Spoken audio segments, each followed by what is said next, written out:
أعوذ بالله من الشيطان الرجيم بسم الله الرحمن الرحيم ثم الصلاة والسلام على أشرف الأنبياء ومرسلين محمد مصطفى صلى الله عليه وسلم. السلام عليكم يا جماعة المسلمين والمسلمات والمؤمنين والمؤمنات. أما بعد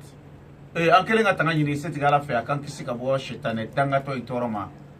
وكوفي أما سيني سيتي على توي مسامي دمنا نبا لبا وكوفي أمي صلي محمد مصطفى كشيني نما ala ko jidi Muhammad Mustafa ka sallallahu alaihi wasallam o kɔfɛ a bɛ foli ɲɛsin diɲɛ bɛɛ ma i bɛ diinɛ o diinɛ na ne Hayidara ka foli bɛ a bɛɛ lajɛlen kɛrɛnkɛrɛnnenya la minnu yɛrɛ kɛn bɛ k'u abonné ne Aziz Hayidara kan minnu kɛn bɛ k'u abonné n ka foli b'u bɛɛ lajɛlen wa an b'a ɲini aw bɛɛ fɛ n y'a yamaruya d'aw ma n'a ye video in a y'a partager fan bɛɛ ala ka hɛrɛ kɛ an n'aw bɛɛ ye ala k'an bɛɛ dɛmɛ ala k'an bɛɛ kunnaja o la bi an ka sigi kun ye jumɛn ye alhamdulillah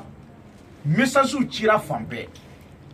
batakiw cira messages cira parce que ne de y'a fɔ ko ni min i ma yɔrɔ min faamu karamɔgɔya kɔnɔ ni tiɲɛ don nkalon don ne Hayidara b'a yira i la min ye tiɲɛ b'o f'i ye ni min ye nkalon b'o f'i ye batakiw cira fan bɛɛ ka kuma ɲɛfɔ ne Hayidara ye ko sala mɔgɔ bɛ se ka jinɛmuso furu k'u bɛ taa karamɔgɔ dɔw fɛ yen k'u b'a fɔ k'u bɛ jinɛmuso furu olu ma i n'a fɔ n'olu bɛ jɔyɔrɔw ɲinina walama n'u bɛ u mago bɛ diɲɛ hɛrɛba dɔw la k'u b'a fɔ k'u bɛ jinɛmuso furu siri u ma ko n'o kɛra ko jinɛmuso ko bɛ kɛ sababu ye ko k'olu dɛmɛ a dɔw yɛrɛ ko ne ma k'ale taara karamɔgɔkɛ fɛ yen ko a selen karamɔgɔkɛ ka so kɔnɔ k'a ni karamɔgɔkɛ sigira ko kumana k'a y'a ka kuma bɛɛ ɲɛfɔ karamɔgɔkɛ ye ko karamɔgɔkɛ ko baasi tɛ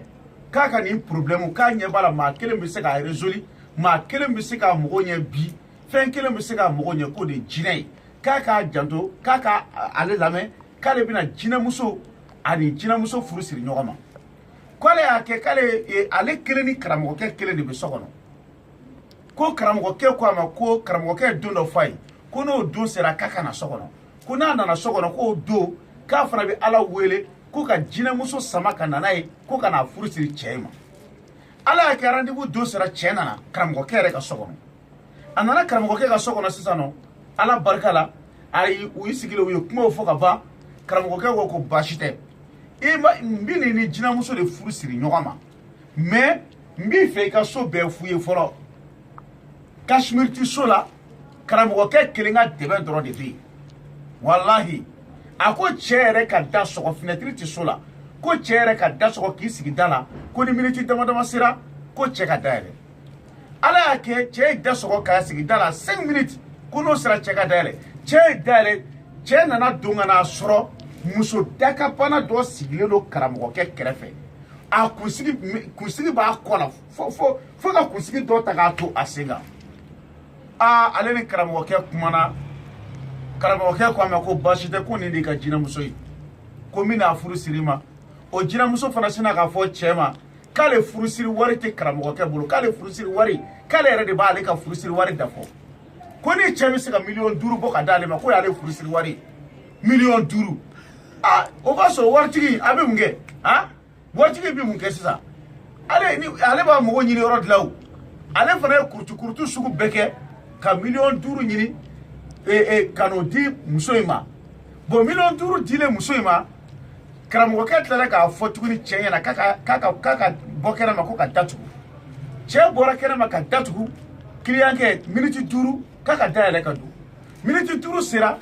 cɛ ye dayɛlɛ tuguni a tilala ka don karamɔgɔkɛ kan tuguni a kɛlen ka don karamɔgɔkɛ kan tuguni a nana sɔrɔ walahi a nana sɔrɔ muso tɛ yen foyi tɛ yen bon sisan cɛ de filɛ ka na ne ɲininka sisan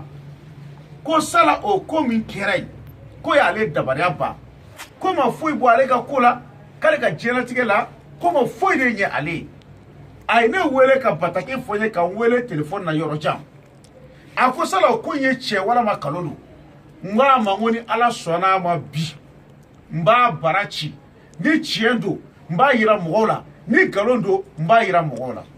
i m'a faamuya wallahi galoma temeninga itlobena nye ko nye galon fi yere di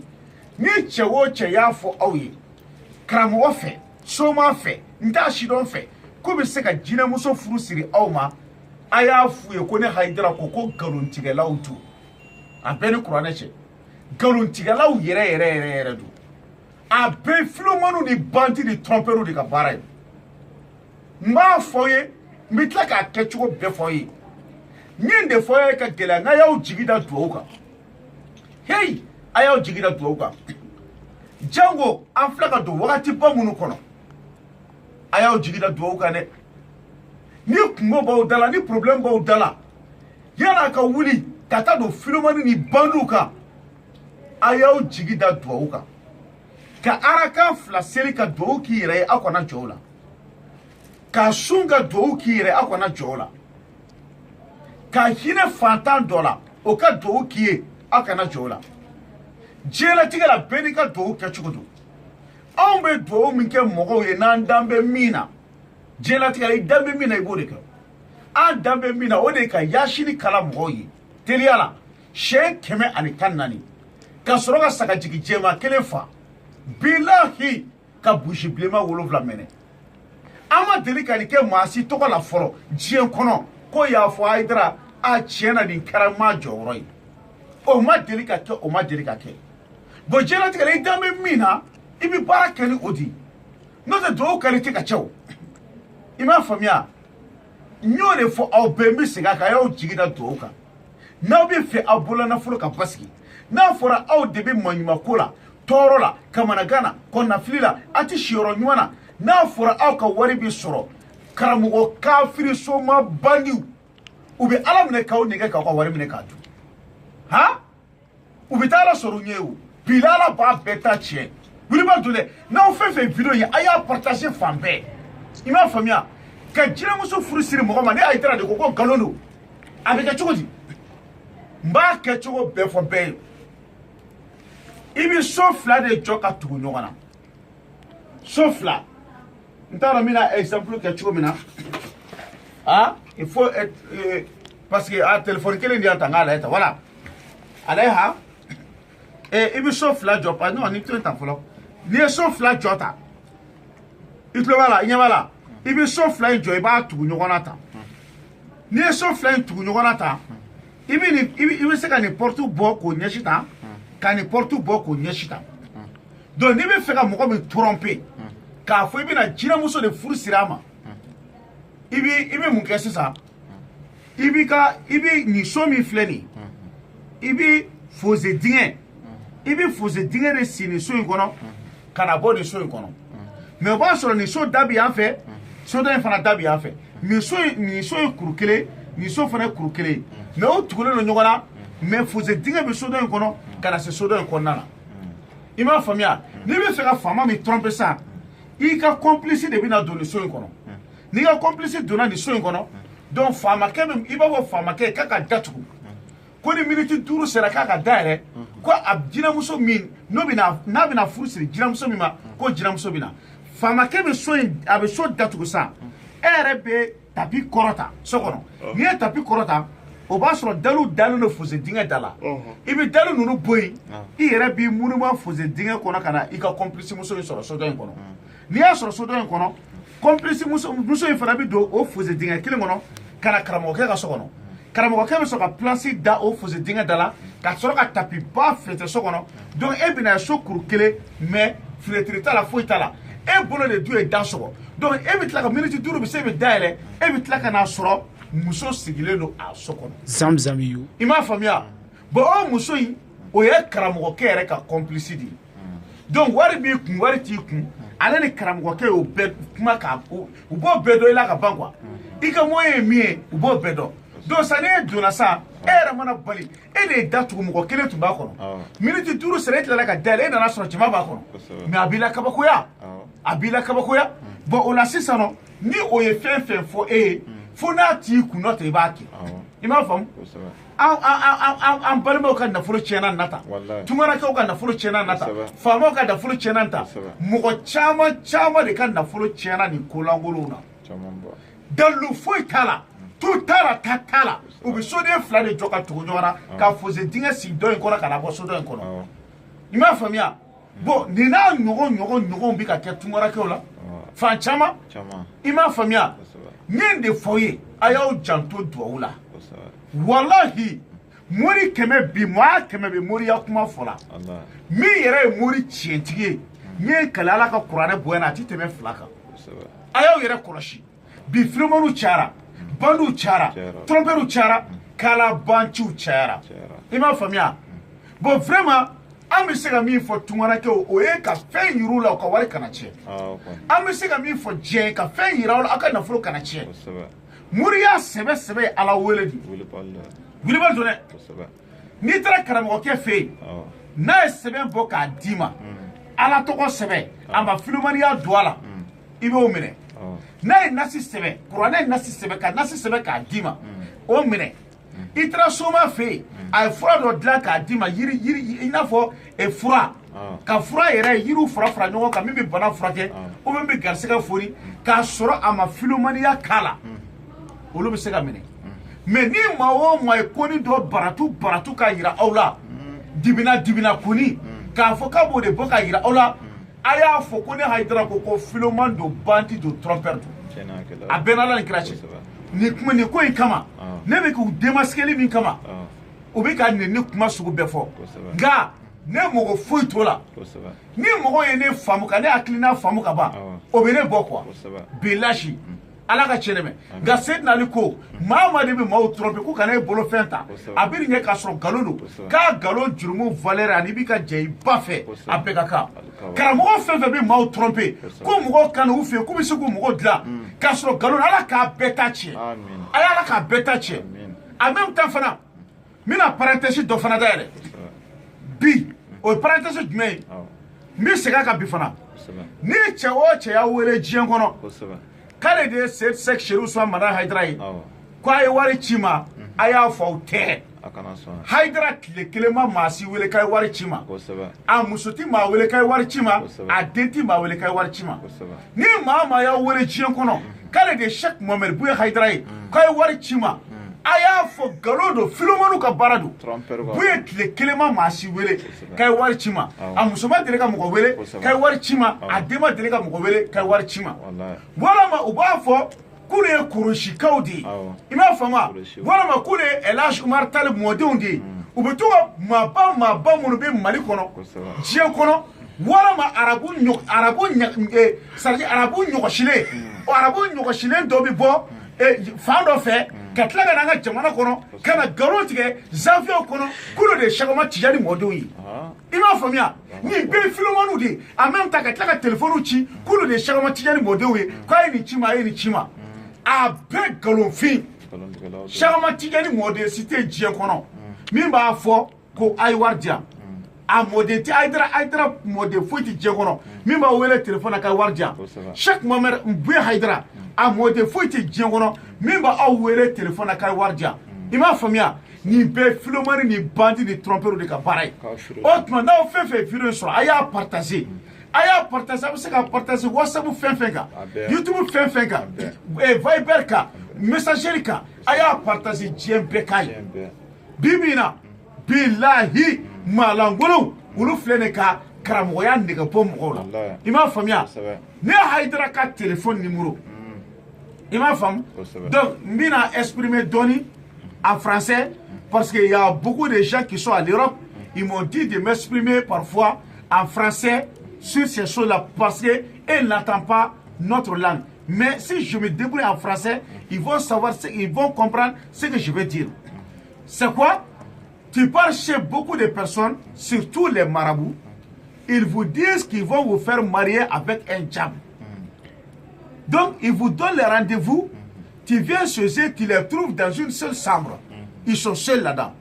Après, ils te disent de fermer la porte. Toi, tu sors, tu fermes la porte. Il te donne 5 minutes comme ça. Après les 5 minutes, il te dit d'ouvrir la porte. Il n'y a pas de fenêtre, ni une autre porte. C'est la seule porte. Donc toi, tu ouvres la porte, tu rentres, tu vas trouver qu'il y a une femme assise à côté de lui. Automatiquement, il va te dire que ça c'est une femme diable. Donc il va te faire marier. Donc la femme même va dire mon prix de mariage là c'est 5 millions ou bien 6 millions. Donc la manière dont la femme est rentrée dans la maison, donc ça te fait quelque chose quoi. Donc obligatoire, tu vas être croire à ces marabouts là. Or c'est le travail des philomanes, c'est pas vrai. Ils construisent des maisons comme ça. Et regardez, hein, je pense que les gens qui sont en France là-bas, là, ils comprennent ce que je voulais leur dire. Ils construisent des maisons comme ça, l'autre porte est comme ça, et l'autre porte est comme ça. Donc ils creusent le fossé. Ils creusent le fossé dans cette maison, et le fossé rentre qui va venir sortir dans cette maison. Donc s'ils te donnent les rendez-vous, tu vas trouver que c'est une seule maison comme ça. La porte est là, il n'y a même pas de fenêtre. L'autre là est de l'autre côté. Bon, donc toi, tu ne connais pas ce qui est ici, mais toi, tu connais chez les Karamogo là, chez les marabouts là. Tu vas trouver qu'il est seul là-dedans. Donc après, qu'est-ce que tu vois? Il va te dire de fermer la porte. Toi, tu fermes la porte. Après, lui, il va ouvrir les tapis, il va soulever les tapis, il enlève les planches, il rentre dans les fossés, il vient trouver sa complice ici, une femme. Donc il appelle cette femme-là, lui aussi il rentre dans le fossé et il vient chez les marabouts là à l'intérieur et il laisse les tapis. Après tu dis d'ouvrir la porte, tu viens trouver que la femme est à l'intérieur, à côté de du marabout là. Tu vois ça? Vraiment, ça c'est pas du tout bon. C'est le travail des philomanes. C'est le travail des philomanes. Tu vois, ça c'est le travail des philomanes. Donc je vous dis seulement de vous faire attention. Aujourd'hui, il y a plusieurs marabouts bandits, philomanes, trompeurs et les gens qui sont en train de rentrer, des philomanes qui sont en train de rentrer, qui vont faire le maraboutage, or qu'ils ne connaissent même pas le maraboutage. Donc nous, on vous montre le vrai sens du maraboutage. Tu vois, c'est comme ça. Moi, Ronaya Famia, donc si vous voulez m'appeler, si n'importe quoi, il n'y a pas de problème. C'est mon numéro de téléphone, c'est 00 223 après 90, après 17, 17. 00 223 77 90 17 17. Je reprends le numéro du téléphone. 00 223 après 77 90 17 17. Allah Bamara, ne a hydra téléphone numéro. Ni Mogobe Chiwaraleba Foyana, on est 00 223 après 77 90 17 17. Autrement, ça. Ni ala sonama et entre vidéo bado kashuna bi mais vidéo we mo chama yen wele fan chama kunga ke ala kama kunga na vidéo kunga na ato akateme parce que ni vidéo no ofana temena mo chama bi Europe no bi boligana mo o bi boligana Mali kono ka ko do la de vocal mi mbambulo c'est trop karamogo munu tatale no togoma nye million ta minena nye million bidru minena aywa vocali bet me bolo tu ya video be préparé bilahi ne ga conseil ye wele ko idra anya nyiri fa ke ala kama o video to ima famia bo adama de bi mo ko la met mo dona no e mi fie ibo ke mais anti gene munu ko ni ka ke ka mo o tromper ke bi jina mo so furu siri mo ko ma galonfi vraiment munu bi ka bo jamano kono kana amba fuma ku danser depuis ne video ke damina dome ka se bima klema dele ka boka bi ko mo do ma avion takana ne adira ka jukono chebola musobola ala kanu sarani here ala ka hamina ko beno ya ala ka lanyunu sabati ala ka nyini fenga sorfen ala ka chienteme ni mama ko kibi tungara ke o kan folo chien ya rabbi ala ka ko de ka mimi nyina uko otuma me mi fo be ayaw jigi da duwuka ya shini mi nabi ka kala anwon bode don wa ambode ke mo ali sini sogoma billahi ali sini sogoma ya shini kala ro sabadi bi ambulu mogo tala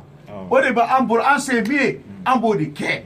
beni ka duwu ke chukodu ala kan be sogoma ala ka be hamina ku noya na ya so aya partager fambe aya partager yoro be ala ka chiendeme ala ka be mogo dla na la so na vidéo prochain aywa ni conseil ya ira kunga bla mbabla ya famia parce que adama di kera chuko bi mogo lame ala kan bɛ sɔgɔma ma subhana rabbika rabbil izzati amma yasifun wa salamun alal mursalin alhamdulillahi rabbil alamin habbele bele